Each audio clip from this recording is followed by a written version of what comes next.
Content ఉంటే ఎవ్వరూ ఎవరిని ఆపలేరు. మరీ ముఖ్యంగా సోషల్ మీడియా హవా నడుస్తున్న ఈ కాలంలో అస్సలే ఆపలేరు. ఏదైనా ఒక కంటెంట్ నచ్చితే అవి థియేటర్లో ఆడినా ఆడకపోయినా ఓటీటీలో ప్రేక్షకాదరణ లభిస్తుంది. పలానా సినిమా బాగుంది, ఈ వీకెండ్ ట్రై చే బ్రో అంటూ సోషల్ మీడియాలో ఎంతో మంది పోస్ట్ చేస్తూ ఉంటారు. అయితే పేరుకు తగ్గట్టుగా ఈ సినిమా టీజర్, ట్రైలర్, సాంగ్స్ అన్ని యూత్ కి బాగా ఇంట్రెస్ట్ క్రియేట్ చేశాయి వర్జిన్ బాయ్స్ ది.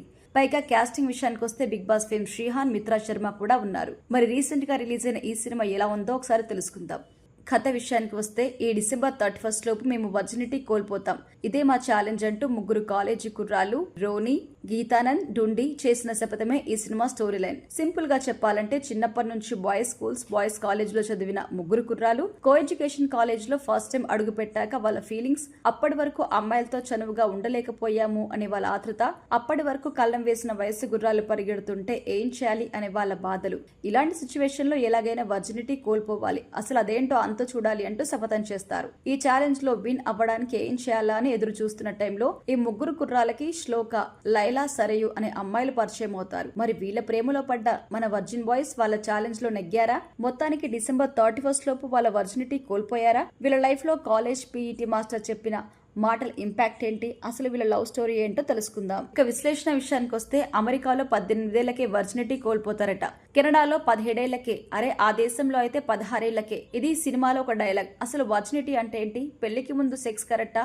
అసలు ప్రేమ అంటే సెక్స్ ఒక్కటేనా? ఇలా చాలా ప్రశ్నలకి ఈ స్టోరీలో సమాధానం చెప్పే ప్రయత్నం చేశారు. ప్రీ మేరిటల్ సెక్స్ పాపం కదా అని మైండ్ సెట్ ఉన్న అమ్మాయి ఒకవైపు, ఇద్దరం ప్రేమలో ముట్టుకుంటే లవ్ మేకింగ్ తప్పు ఎలా అవుతుంది అనే అబ్బాయి మరొక వైపు. ఇలాంటి భిన్న ధృవాలైన అమ్మాయి అబ్బాయి లవ్ లో పడితే ఎలా ఉంటుంది? నా శరీరాన్ని ఎవ్వరు ఎప్పుడు టచ్ చేయాలో డిసైడ్ చేసుకోవాల్సింది నేను, ఈ సొసైటీ కాదు అనే ఒక బలమైన డైలాగ్ సినిమాలో ఉంది. నిజానికి ఈ డైలాగ్ విన్నప్పుడు చాలా మందికి ఏంట్రా ఇంత పచ్చిగా మాట్లాడుతుంది, అమ్మాయిలు ఇంత ఓపెన్ గా ఇలా మాట్లాడడం కరెక్టేనా అనే ఫీలింగ్ కొంతమందికి కలగొచ్చు. కానీ నిజానికి ఏది తప్పు ఏది రైట్ అనేది ఇలాంటి విషయాల్లో చెప్పాల్సింది సమాజం కాదు, మన మనస్సాక్షి. ఎందుకంటే ఒకరి మైండ్ సెట్ పై వాళ్ళు పుట్టి పెరిగిన సిచ్యువేషన్స్, ఆచార వ్యవహారాలు, సమాజం పోకడ, స్నేహాలు, ఇలా చాలా అంశాలు ప్రభావితం అవుతాయి.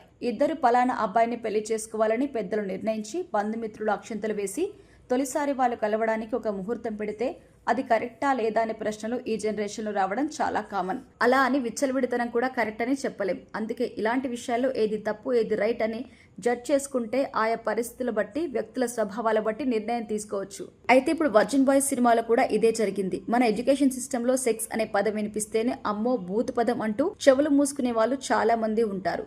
అయితే ఈ సినిమాలో ఇంటికెళ్లి తలుపులు మూసుకుని ఏం చేస్తాడో ఎవరికి తెలుసు. ఈ సినిమా చిత్రం కూడా ఇలాగే సాగుతోంది. ఫస్ట్ హాఫ్ మొత్తం వర్జిన్ బాయ్స్ తహతహలు, ఆరాటాలు, ఆత్రాలు, చిరు కష్టాలు చూపిస్తే ఇంటర్వెల్ ముందు అరగంట ముందు లిప్ లాక్లు, యూత్ఫుల్ సీన్స్ లతో నింపేశారు. అయితే కథాగమనాన్ని సెకండ్ హాఫ్ లో కాస్త మలుపు తిప్పడం ప్లస్ అయింది. సెక్స్ అనేది ప్రేమలో ఒక భాగం మాత్రమే, అది ప్రేమ కాదు అని తెలుసుకునేందుకు 2-3 సందర్భాలు పడడం సినిమాకి ఒక అడ్వాంటేజ్. ఇక యాక్టింగ్ విషయానికి వస్తే డుండి అనే ఇన్నోసెంట్ పాత్రలో శ్రీహాన్ మెప్పించారు. ఇక ముఖ్యంగా శ్రీహాన్ స్కేల్ చేష్టలు థియేటర్ లో నవ్వులు పూయించాయి. ఇక మిగిలిన ఇద్దరు హీరోస్ రోనిత్, గీతానంద్ కూడా మెప్పించారు. హీరోయిన్స్ కూడా బాగా చేశారు. ఇక లిప్ కిస్లు, బికినీ సీన్స్, ఇలా డైరెక్టర్స్ ఏది చెబితే అది చేసుకుంటూ వెళ్లిపోయారు. మిత్రా శర్మకి నటనకి స్కోప్ ఉన్న పాత్రే వచ్చింది. కొన్ని ఎమోషనల్ సీన్లలో మిత్రా యాక్టింగ్ అంతగా కనెక్ట్ కాలేదు. మిగిలిన నటినట్లు తమ పాత్రల పరిధి మేరకు నటించారు. ఇక క్లైమాక్స్ లో వాళ్ళకి బట్టలు దానం చేసే పాత్రధారిగా అలా మెరిశారు కౌశల్. ఇక ఇలాంటి యూత్ఫుల్ సినిమాలకి సాంగ్స్, బీజిఎం ఉన్నా కూడా పెద్దగా వినిపించవు. ఎందుకంటే వాటితో ఎవరికి పెద్దగా పని కూడా ఉండదు.